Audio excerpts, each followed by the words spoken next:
every group of persons coming together under a particular name, there are certain things we do observe. Sometimes you notice two groups can decide to merge in order to increase its membership.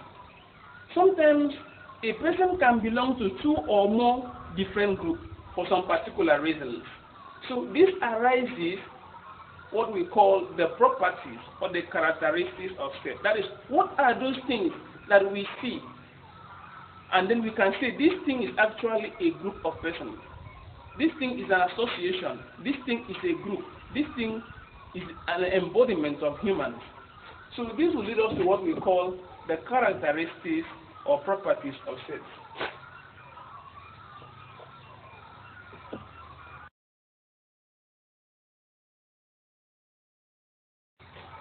Now when we say the first characteristic of set I'm going to tell you in this video is that since I am saying that a set is a group of persons coming together under a particular name, you see, this group of persons can be counted. So therefore, trying to count and know how many persons are present in a group is also a characteristic. So the first characteristic I will inform you is what we call the cardinality of a set.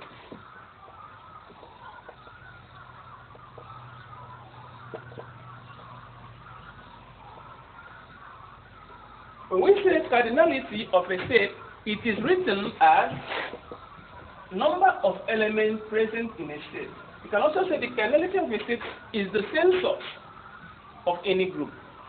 When you do the head count of any group of individuals, that is what they call the cardinality of a set. For instance, if we say that PDP, which is actually a set, comprises of the following membership, having the following identification number, which is A, B, C, D, E.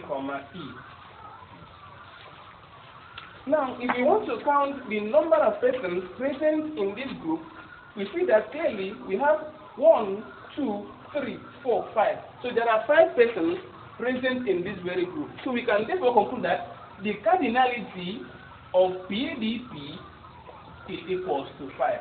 That is, number of persons present in this particular group is 5 persons. The property we want to look at is the null set.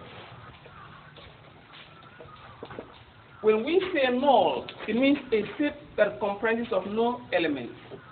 Let's take for instance, in Akwa Ibom State, one of our leaders by name, Chief Dr. Godswill Obot-Akpabio, decamped from PDP to APC.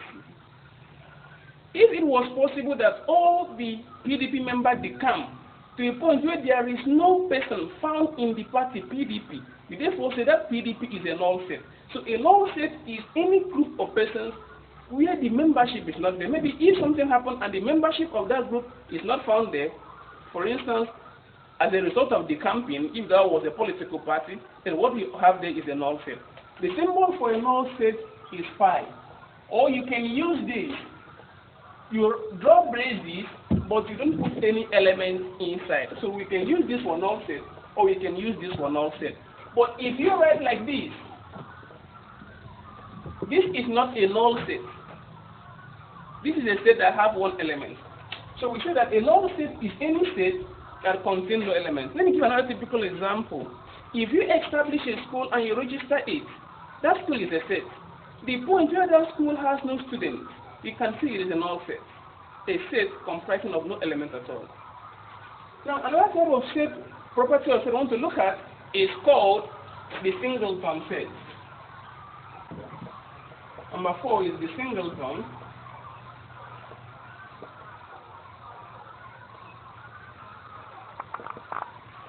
As the name implies, from the word single, which means one, so a singleton set is any set that comprises of one element. If we have any association, but the member of the association is just one, then we obtain a singleton association.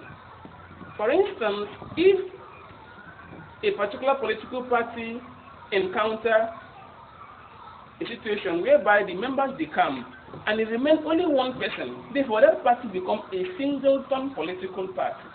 So a singleton set is a set or a group of persons where only one member is found there. So if I write that A is a set comprising of the member with identification number K, then we say that S is a singleton set. This is what I mean. If PDP is a political party, which actually it is and is a set, and it is possible that everybody become for a certain reason, and only one person is left, and the name of that man is maybe Effiong. So we can see that this set here is a singleton set.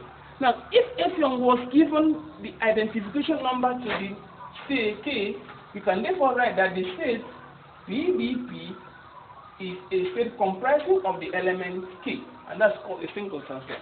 So a set having only one member is a singleton